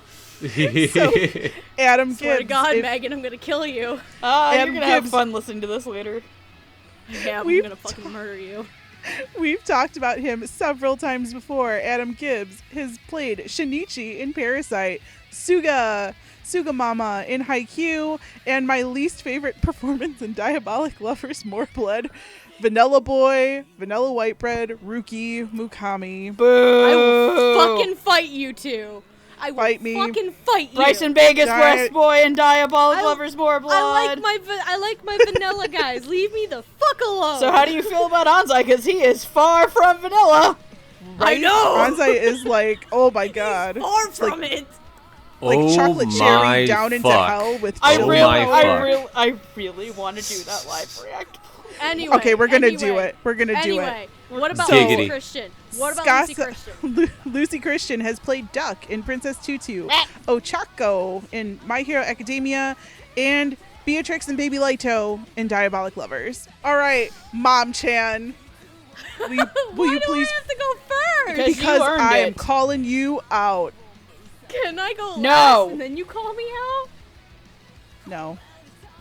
Fuck you guys. I'm When, gonna start where, with and how Lucy. hard? You would. Well, I gotta save my best boy for last, so fuck you guys. So Lucy. Lucy is Tsukasa. I didn't expect Lucy to play Tsukasa, and I'm still on the fence about how I feel of the performance. It's a really good performance, honestly, it is. Like, I get the curiosity, I get the innocence from Lucy as Tsukasa, but there's something about it at the same time that just doesn't make her stand out to me. I'm not sure what it is. I think it might be more on the character itself.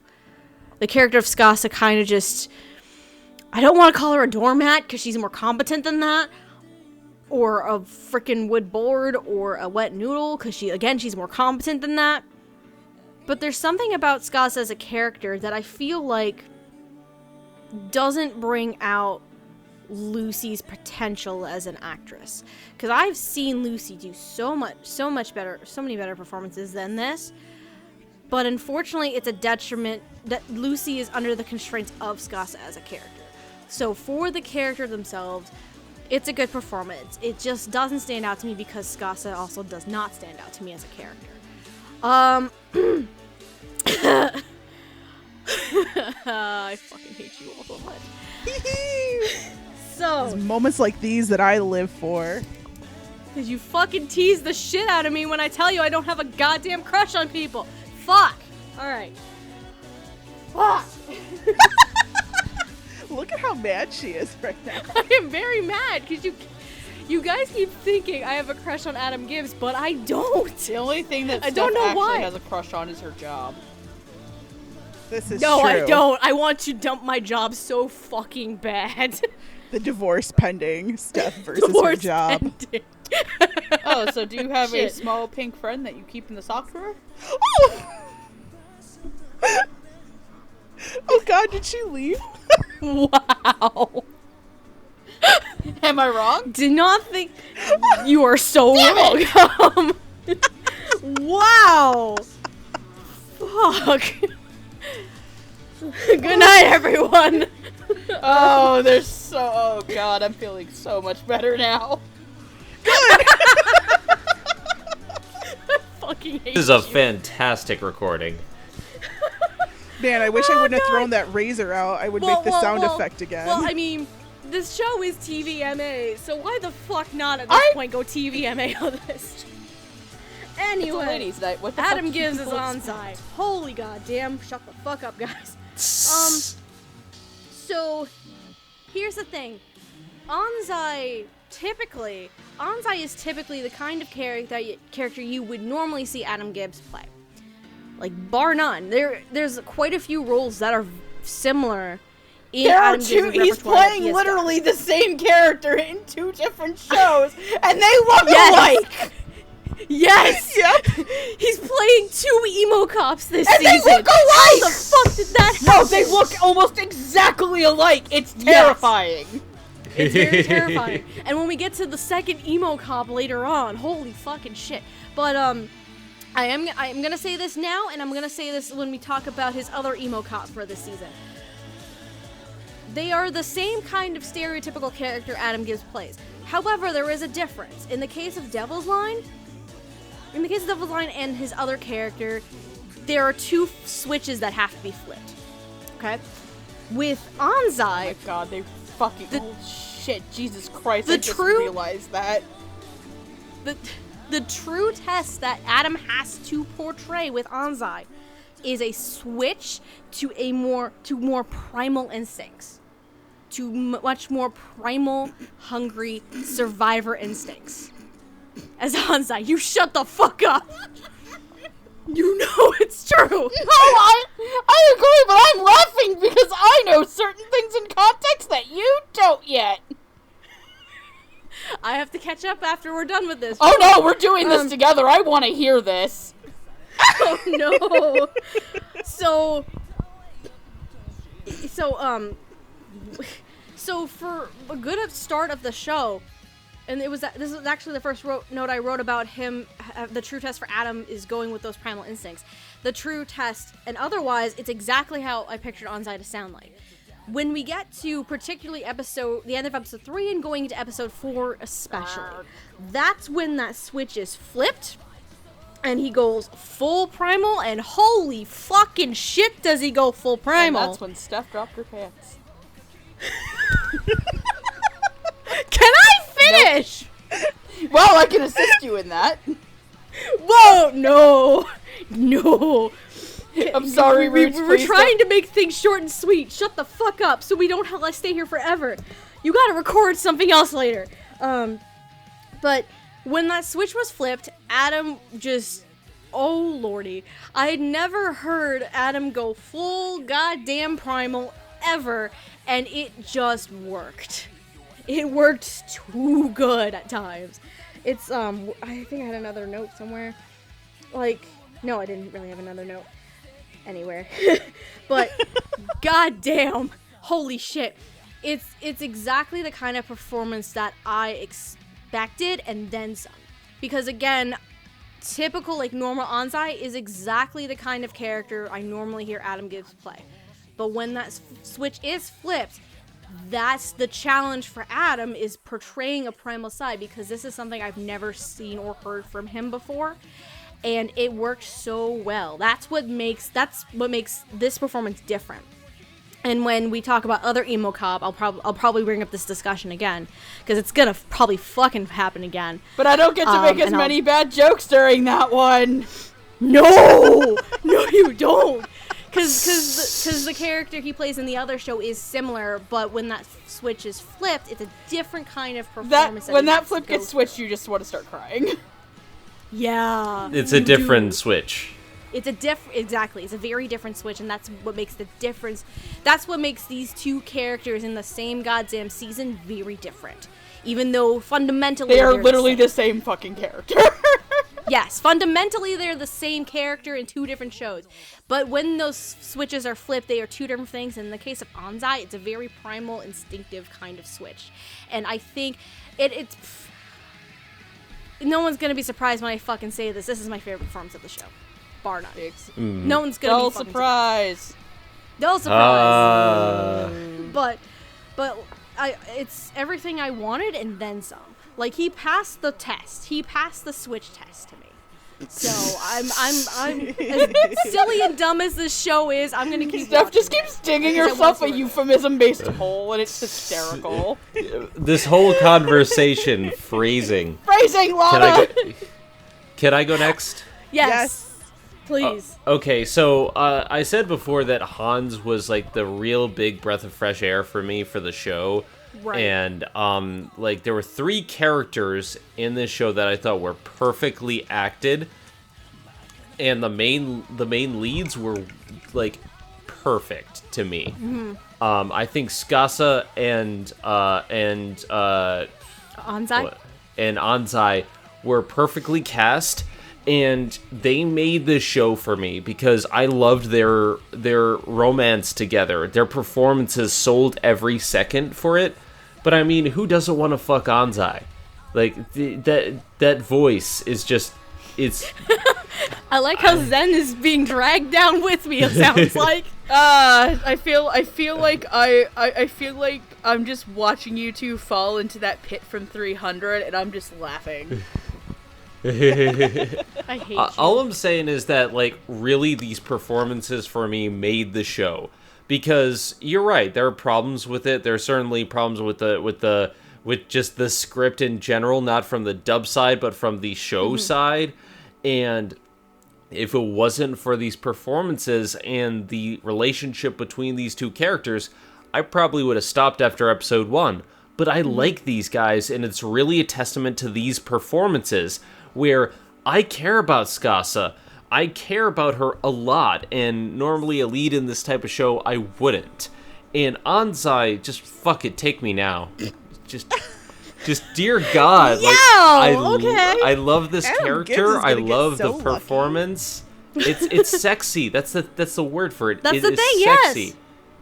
It really is. is, and you need that in a show like this. You need a character that you can believe someone would fall in love with just after the first meeting, and I believe that with Onzai.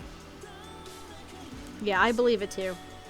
But yeah, like you were right though. The primal switch is really good. Like just overall the performances fantastic. Both of them great job. I'm gonna be in my bunk. You guys go. I God. appreciate the fire. I'm appreciating the Firefly reference. All right, so before I talk, Steph, pull up your high dive. Yes. Can we get thoughts out of the way? Oh first no! before we I do need that? you to watch this.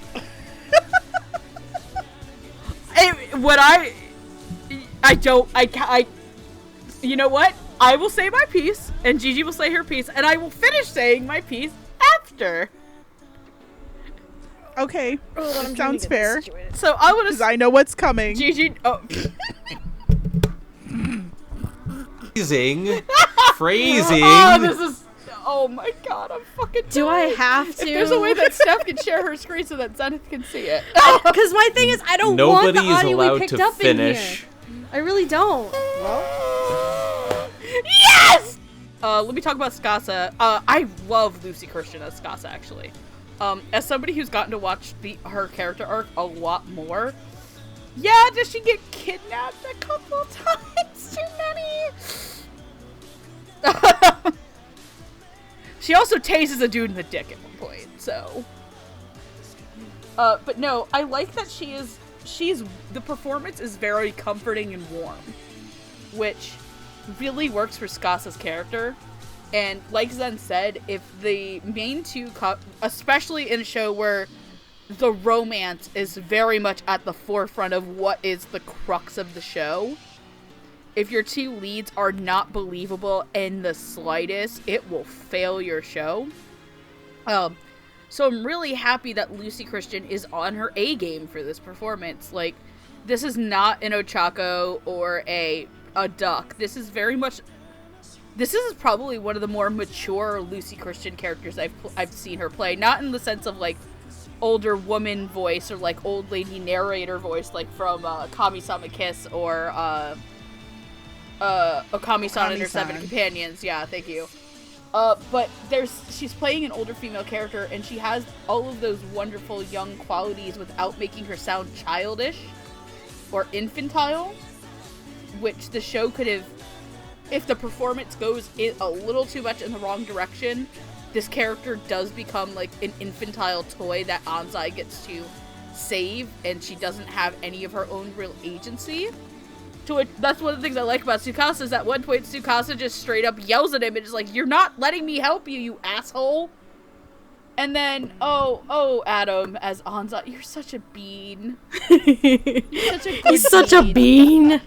He's such a good bean. Good I love bean. Adam Gibbs in this, and this is the emo cop character I like a little bit more. Because I mean, the to other be emo fair, cop the other one's a character bit is of an kind asshole. asshole for a very long time, and then he becomes the best character. But there's a certain aspect to Adam's performance Oh no. that I want to talk about. Steph, are you ready? I'm so ready. Well, no, I'm ready. I just don't know if I'm Also, that ready phrasing right on now. That last comment. So, ladies and gentlemen, it is tonight on this wonderful Ladies' Night episode of Devil's Line that we present to you the very first Dub Talk live reaction. If you would like to play along at home, we are on episode 8. Go to 11 minutes and 39 seconds. Oh, gosh. Steph, you need to And- vocalize everything you're feeling. I don't Yes. even know. I'm gonna try. I don't know how I'm gonna feel you're about gonna this. vocalize and I'm gonna die. Again, side note, I've only seen the first 4 episodes. I haven't caught up on anything else. So yesterday when this episode came up, Megan lost her shit. Gigi immediately went to the episode to lose her shit. And now here I am being forced to react to this shit. So, Good job. great. Zen, you get to enjoy us all doing our favorite activity, watching Lilac suffer. Great. Oh God. Great. It's my favorite Let as it- well. This is my. Let this it is ride, my, by the way, Steph. this is my preemptive fuck you for what you're making us do at A-Fest that you won't tell us about. You'll live. It's fine. Oh, I can't wait for A-Fest. Neither can I. All right. Hit it. All right, here we go. Play. Okay, so I'm actually, just to give context, I'm actually at 11:41. Okay. So, Okay, you're fine. So here we go. Ready? 3, 2, 1, go.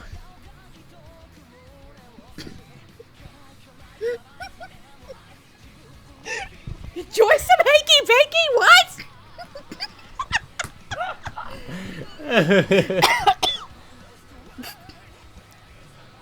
Wow. I'm gonna control my transformation by fucking my girlfriend. And how? Well, fuck. Here we boy, go. howdy. Sex. I'm trying to do the 70s sex synthesizer noise, and I can't.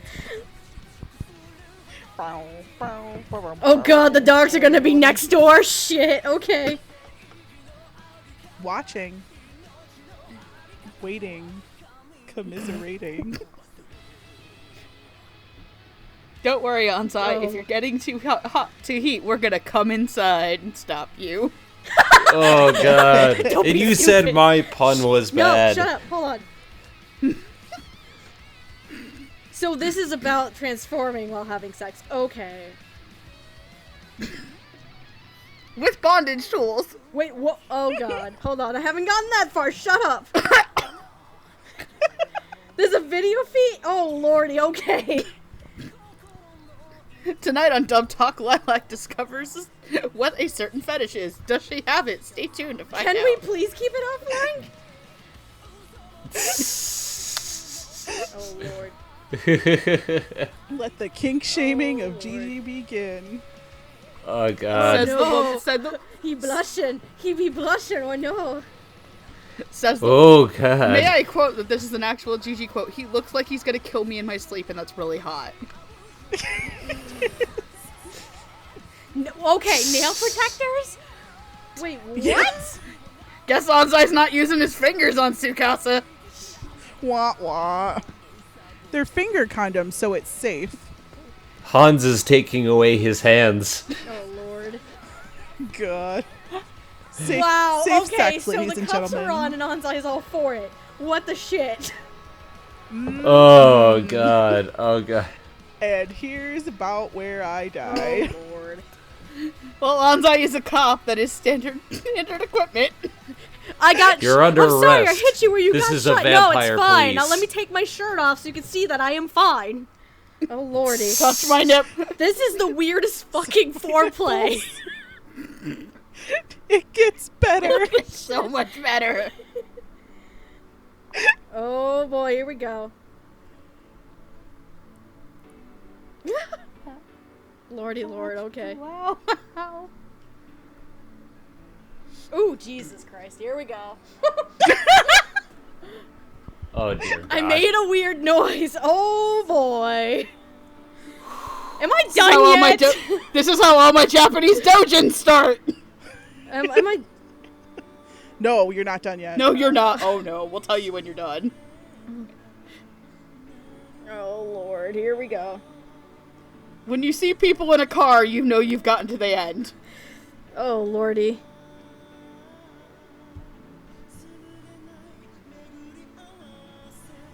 Oh God, please listen to the amazing dialogue. Oh my god. I don't want to hear this. Yes, you do. No, I don't. Jesus Christ. I don't know what's going on.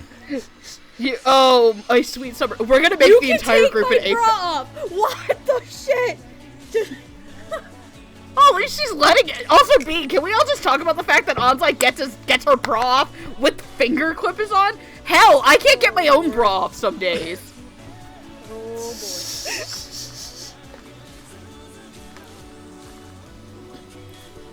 Oh lord. Oh, here we go. Here we go. Here we go. Oh shit. Oh, here we go. No, I'm good. We're not hurt. It's okay. No, don't turn the video feed on. In the chat. So while she's dying... Lord.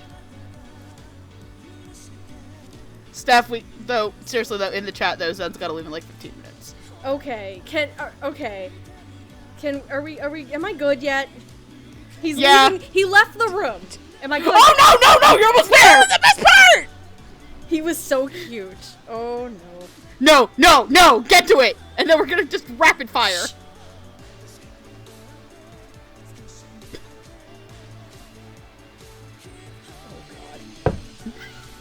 I heard a small sound. Oh lord! Yes! Did you get to the line? Oh. Steph, what's he doing? Wow. And we're good. So yeah, let's talk about the fact that So much dirty talk. Okay, so I've gotten to a group of guys now, so we're gonna call that done. good. Okay, We're good. No, okay. Wow. Okay. Adam Gibbs gets sexy Onzai down. I hope you had a good date with your left hand, Onzai. Gigi, go, because we gotta go fast. Okay, so God. so who's left now with their Gigi. Just me. I have to finish it off as per usual. Wow. Just I'm me. just gonna say, did not think I was gonna hear that. Touch me Wow. lower. Touch me lower. Okay, freezing. Wow. Oh no, that's a line in the He show. said. Okay. Also, anyway. okay, you know what? I'm saying it. Do it, Megan. Just Do it. When I was pressed between her thighs, I heard a sound. She was wet. She was really turned on. Yeah, that's the exact fucking line. And then there was a water. That wasn't air water. quotes, droplet. Oh. That was not landed water. Somewhere. It was not water. Oh god. God bless. God bless Devil's Line. The trash finally came home. Anyway. So. Oh, we are totally Sue? making the guys watch that at A-Fest. Oh, we We totally totally are. need to. So Tsukasa and Lucy's performance of her, I thought maybe it was a little too cute, but it sounded like typical Lucy Christian to me. So like, I really loved what she did with her performance, and I think she's very seasoned. But I almost felt that some of it was just typical Lucy Christian. But I think this is a problem with the script, because the flaps like were really like detailed, fitting to every syllable that was said. Mm-hmm. So I think this was a scripting issue more than a performance issue. I think she did what she had to do with those flaps. Onzai. Why couldn't Adam sound like this in Diabolic More Blood? Because Oh, his God. character in that show is vanilla, okay? That's why. Yeah, Onzai ain't no vanilla. Onzai ain't no Onzai vanilla. like chili Espe- chocolate. Especially after what I just fucking watched. He ain't no fucking vanilla. Oh boy. Oh my god. Lord. Oh my god. Like, if he sounded like this as Ruki, I wouldn't have hated Ruki so much. So I guess this proves that it is the character that I hated and not his performance in Diabolic Lovers 2. So I'm glad I could make that decision. Yeah, goddamn. He's super hot. He has both the mysterious and the aloof parts down. He's violent and scary. And he can also play the prince for Tsukasa. Yes. He's good with the very lethargic parts that he needs to do. And oh my god. Episode 8, though. Episode 8, though. Oh, god damn it. And with that, let's do our final thoughts. Let's start with Zenith. Final thoughts. I thought this was a pretty good dub. I mean, like, there are certainly problems, obviously, but the big thing here is that these main cast, especially Hans and especially the two romantic leads, are just so lovable that I didn't really care that the rest of the dub was pretty safe. Overall, like, I really, like, I think my love for this show is because of this main cast. Because, like, they just make it worth watching for me. I had a lot of fun watching it, and I think, you know, these main people, yeah, they're great. I love them. Okay. I'll go next, because Who wants... I'll just go next. I'll be really quick. No. I love this stupid dumpster fire of a show. Oh, you're so much fun. Oh, Devil's Line, I don't know why people are skipping out on you. You should totally watch Devil's Line if you are into this type of show. It's a lot of fun. Like Zen said, the main cast is fantastic. Adam, Lucy, Scott, even you, Justin Dorian, I love you too. I am totally day one buying this when it comes out on DVD. Yeah. Are you day one buying it, and are you day one buying it in a premium set? Oh, fuck yeah! Yeah. Nice! Fuck yeah, I'll buy this Want show! rubber fingernail protectors as my limited edition Yeah, item. I 10 want of yeah, them. I want the devil nail protectors. God damn it. We want those Sentai. I want those We want Sentai. them. Give me Lord. if you can make a Make bunch it of happen. shitty boxes for like fucking Mon Musi, you can give the girls our box of trash. That being said, I love the dub. I don't know if it's I feel like once it loosened the belt and whipped it out, Fucking hell. the dub became so much fun. This is the show that I will enjoy watching because it is lovely fun edgelord shit for women. Please dub more of that and make more of that, Japan. I love you, Devil's Line, you stupid ass show. And the dub is pretty fucking good too. Oh, god damn. Alright. Me or you? Okay. Go. So, having only watched the first 4 episodes and now like 3-4 minutes of something else, what the fuck? So, for a first-time dubcast, first dip into the broadcast dub pool, this is a good start. The show itself is dumb, but the dub makes it a good, dumb, fun show to listen to and watch. The main cast is phenomenal. The only real gripe I have, if anything, is just the secondary and the background characters and how it kind of grates on me a little bit. But I love the performances so far from Adam, Lucy, Scott, Justin, Carly too, well, for me anyway. And I think despite it being silly and dumb, the directing and script in this show, it's pretty straightforward. Maybe it's a little bit loose of an adaptation here and there, but it's pretty straightforward, which I think is what the show calls for, especially for a first-time jump into the broadcast dub realm. This is a good start, and I really hope that they expand the project, their dubcast project a lot more. But do me a favor next time, if you're gonna dub some mature stuff, put some fun stuff in there too, cause like I would have loved to have a dubcast for Tadakun. Also, please get rid of that stupid voice trying to seduce us at the beginning of every episode. Damn it, that was me. Gigi can't eat tonight. Yeah, Was that right? really Let me you? eat. Jesus Christ. No. Did you really think it was me? Maybe. There you have it, High Dive. Time to hire me for your AMSR, whatever the fuck. Anyway, Gigi.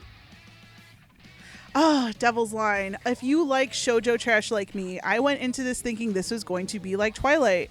Then I saw the first 10 minutes and absolutely hated it. So do yourself a favor and skip to the first act break if you like trash like I do, because after the first act break and all of the violence is pretty much done with, this show is a wonderful shoujo trash experience if you love this kind of anime and manga. And as for the dub, the main cast is doing a phenomenal job. Thank you for this performance of Adam Gibbs, which is now my favorite Adam Gibbs performance ever. Because of course for it making is. me, of course, he wants to touch himself. That's what makes me like it. Just give me sex noises and growling, and I'll be like, yes, I am 100% in. So, literally. So, yes, the main cast does a really good job here. I have a couple of problems with it personally in certain things, but that doesn't mean that you'll have the same issues I do.